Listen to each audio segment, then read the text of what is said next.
Hi everyone, and welcome to what I guess is a kind of special edition sort of On the Whistle. So as you may or may not have seen, Sunderland yesterday released their latest set of financial accounts, and obviously I've been having a look at them, seeing what's interesting about them, what it tells us about the state of the club's finances, what we can expect moving forward.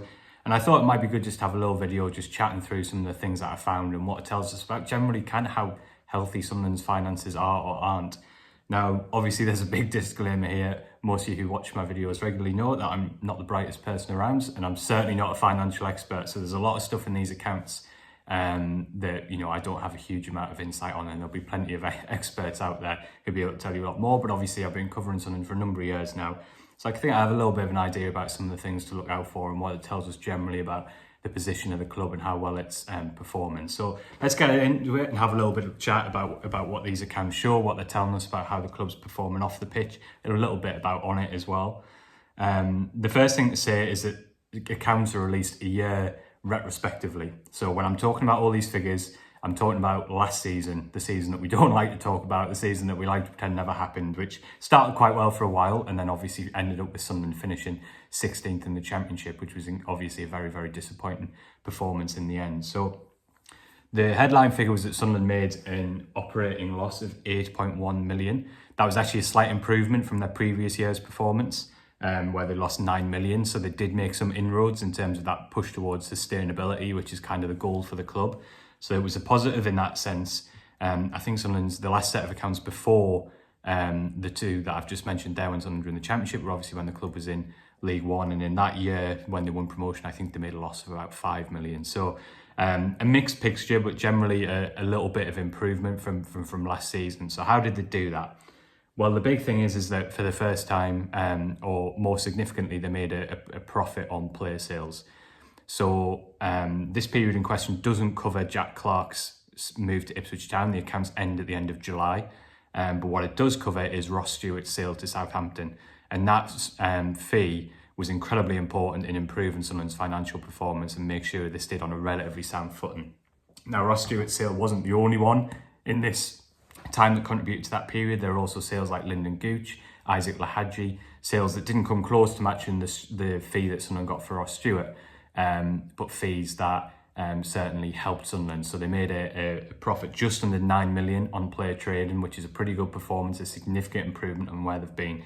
And I guess the first kind of signs of that model we've talked about a lot in action, because without those numbers, it would have been a really, really disappointing year financially, and Sunderland would have lost a lot of money.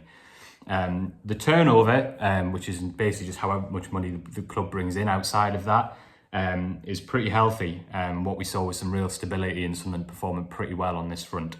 So turnover in the season where Sunderland finished 16th was 38,152,000. That was up from 35,543,000 the season before. So Sunderland staying kind of stable but making some inroads. And if we break down and have a look at some of the figures within that, you'll see why there was improvement pretty much across the board, albeit only from a fairly small level. So gate receipts were up from 10,700,000 roughly the first season back in the Championship, up to 11,641,000 last season. And that little uptick kind of goes across the board. So sponsorship and royalties are up to 2.4 million from 1.6 million. Conference, banking and catering was up to 8.7 million from 8.4 million. And retail and merchandising was up to just under 3 million from around 2.7 million. So what's interesting, I think, about this a little bit is that when Sunderland came from League One to the Championship, their revenue grew quite a lot between that gap. Part of that was because they get more TV money in the Championship, but part of it was because there was a definite surge in the money that Sunderland were bringing in as a result of being back in the Championship on things like ticket sales, conference and banqueting, hospitality, all those things.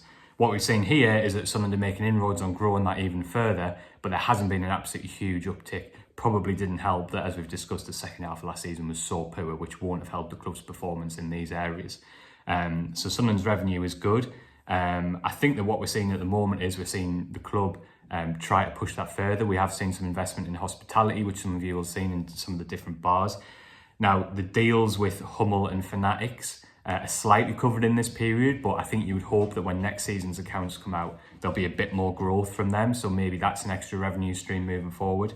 One thing when next season we will see a difference when the accounts for this campaign are published around this time next year is obviously there'll be an increase in television and media money, because as you'll know from all the added disruption and all the added games that are on telly this year, there's a new Sky Sports deal in place, and Championship clubs are expecting a kind of 7-figure boost to their revenues from that deal. So hopefully what we'll see when the accounts for this season are published this time next year, we'll see some more positive growth in all of these areas. Definitely there'll be an uptick in television media, and hopefully maybe in retail merchandise and some of these things we'll see some improvement.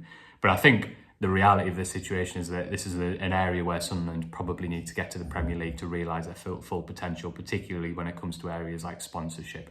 So I think it does just underline, again, the importance of promotion to this club, certainly financially, as they move towards sustainability. So one of the things I thought would be interested to look at is how are Sunderland doing across the rest of the Championship clubs? How good are they at bringing in money compared to the rest of the division?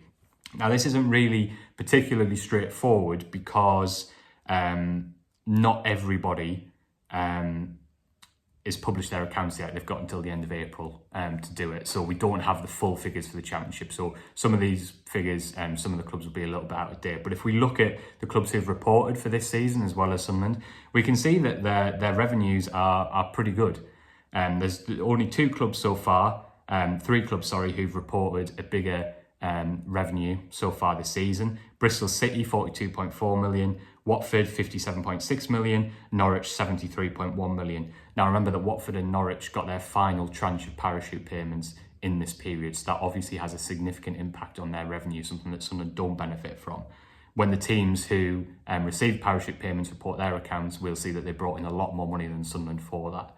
If we look at the other teams who were not so much in receipt of parachute payments, we see that Sunderland performed pretty well in revenue. So if I look here, Stoke City, 32.3 million, Coventry, 29.3 million, West Brom, 28.2 million, Sheffield Wednesday, 26.3 million. So Sunderland are doing really well revenue-wise. They're pretty much the best of the rest outside of... Sorry, just dropped my bag. They're pretty much the best of the rest when it comes to clubs not in receipt of parachute payments.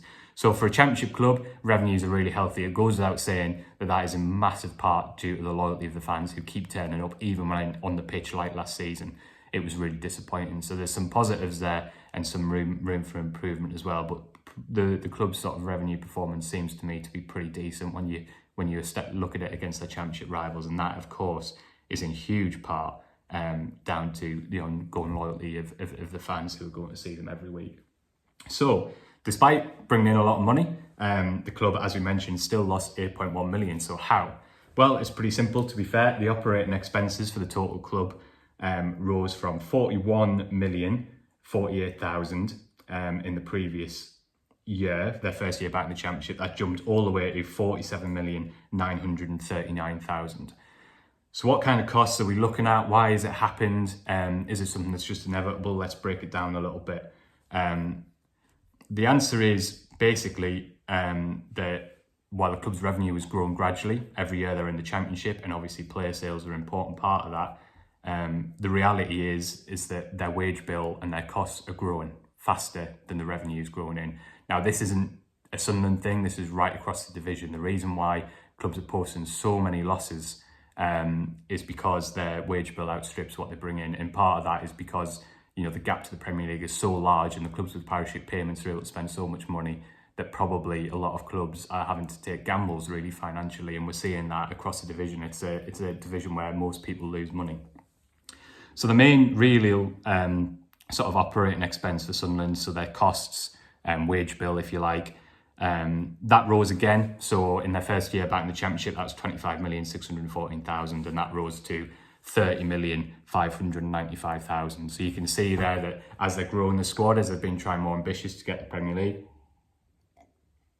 the costs are rising, and I think Sunderland fans would expect that to be the case, and that essentially explains why they made a loss last year. A few different factors to come into this. One of those, although the accounts don't make clear exactly how much was spent in changing manager twice, you'll remember that both Tony Mowbray and Michael Beale left as part of this season.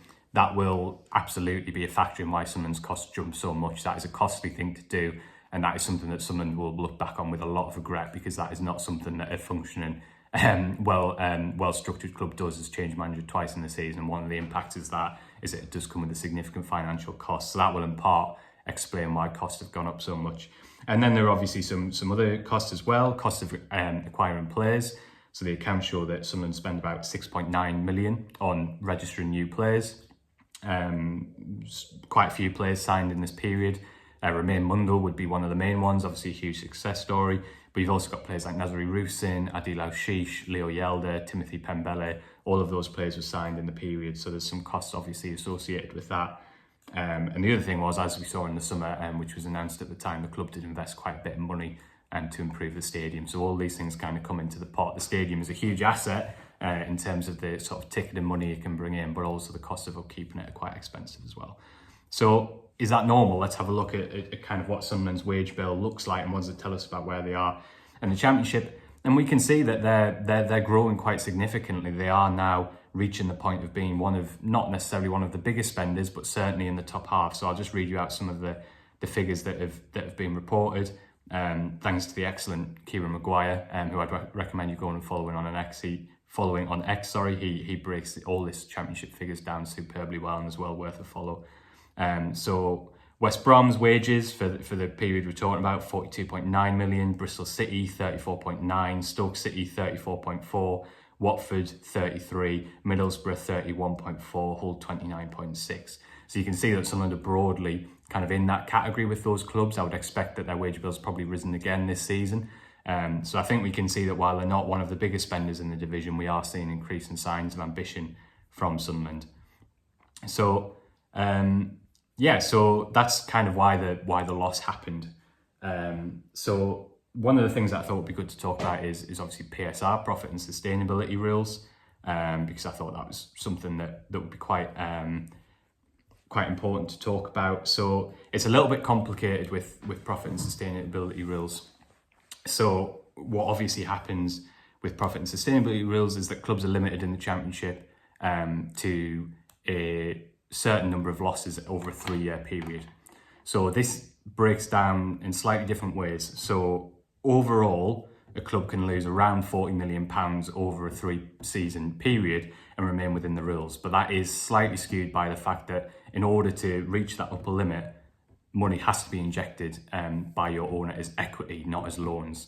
That's not really how Sunderland operate. The accounts show that Sunderland's debt to its ownership group is about 19 million. And that's loans from the club's holding company Mercator, which is obviously owned by Kirill Dreyfus and Hans Satori.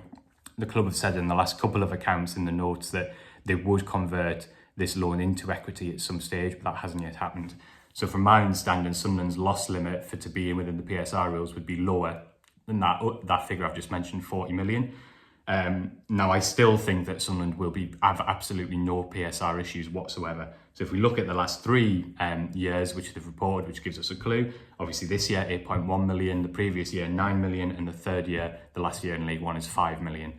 So the losses are fairly stable. Now, you've also got to put into consideration that not every penny a club spends is included in the PSR regulations. So one significant cost, which will run into millions of pounds a year, that isn't counted towards PSR is running a Category 1 academy. We know Sunderland invested a lot of money in their academy. Those costs are not related to PSR. So by my calculations, by my assumptions, Sunderland are in absolutely no PSR trouble whatsoever, and that's a real positive, and it's an important part of what they're doing. And it should mean that if they are in the Championship, and hopefully they're not this summer, hopefully they're in the Premier League, there does seem to me to be plenty of room for investment. So I wanted to just zoom out a little bit and talk about what does this really mean about Sunderland and their place in the Championship. Well, I think the obvious thing to say is that they're not where they want to be yet in terms of maintenance sustainability, but remember a couple of things. In terms of this season, they sold Jack Clark for what we think was a fee around 15 million up front with potential add-ons at the start of this new account period, at the start of this season, so that will be a significant financial boost for them. They have a new TV deal, which while that won't be anything near the kind of sums we're talking about with Jack Clark, that will offer a little bit of a boost. And obviously there's a potential that, before the end of this account period, at the end of the season, there might be another player sale. So there is a possibility that someone could go into profit for the first time in almost 20 years for the current season, which would obviously be a significant boost. There won't be any costs from changing manager. I think it's pretty clear Regis Lebris is seeing this season out. And that's another positive. So I think there's a chance someone could be in profit this year, and that would be a really impressive achievement given the performance on the pitch.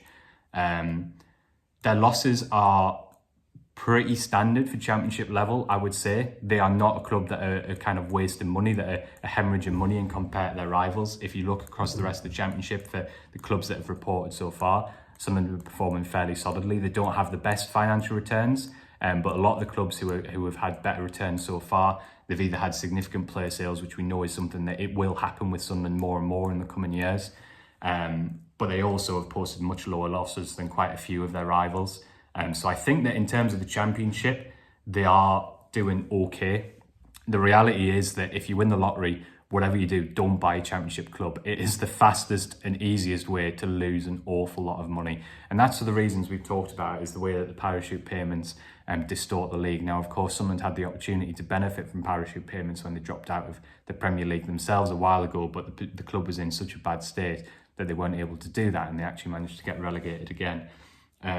So the reality is that I think what these can show is that whether we like them or not, and they are hard to stomach sometimes, player sales are absolutely vital as long as Sunderland are in the championship.